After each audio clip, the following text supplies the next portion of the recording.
গৈছিলোঁ কৈলাশলৈ তাত ব্ৰহ্মা বিষ্ণু আৰু ৰুদ্ৰ তিনিও দেৱী গুপ্ত আলোচনা কৰি আছে অ দেৱী আৰু আৰু কি দেখিলোঁ জানে সেই গুপ্ত আলোচনাত ৰুদ্ৰৰ ভাৰ্যা পাৰ্বতী আৰু ব্ৰহ্মা কন্যা সৰস্বতীয়ে ভাগ লৈছে আৰু দেৱী এই মহাপ্ৰলয়ৰ সময়ত কোনে কি ভাগ বতৰা ল'ব সেইবোৰ গোটেইবোৰ ভাগ বতৰা কৰি শেষেই কৰি পেলালে কিন্তু মই তোমাক দেখিয়ে বৰ আচৰিত হ'ল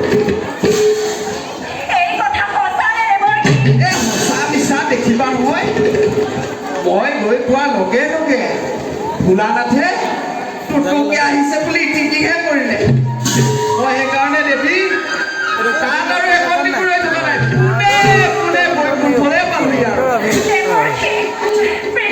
লগৰ এটা বুলি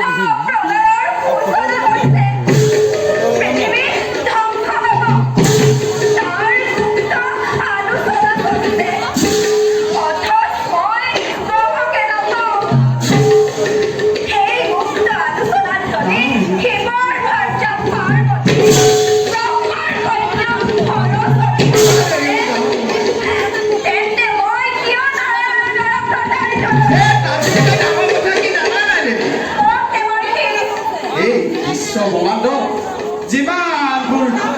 জীৱ জন্তু আছে সেই সকলোবোৰৰ দায়িত্ব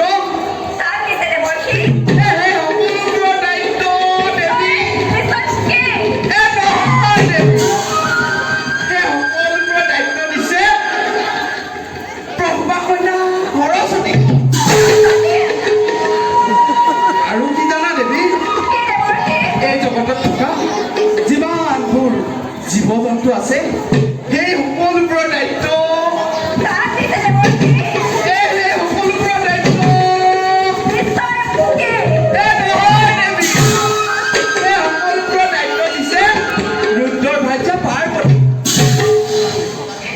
দুয়োজনী মনত যে কিমান আনন্দ কিন্তু দেৱী তুমিও যদি তাত থাকিলাহেঁতেন তুমিও সেই আনন্দত ভাগ ল'ব পাৰিলা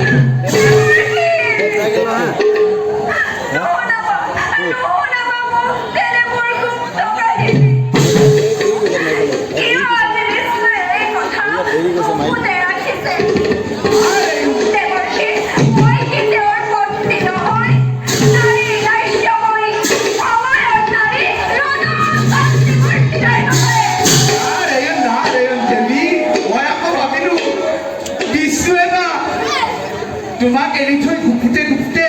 নতুন সৃষ্টি পাতনি মেলিব খুজিছে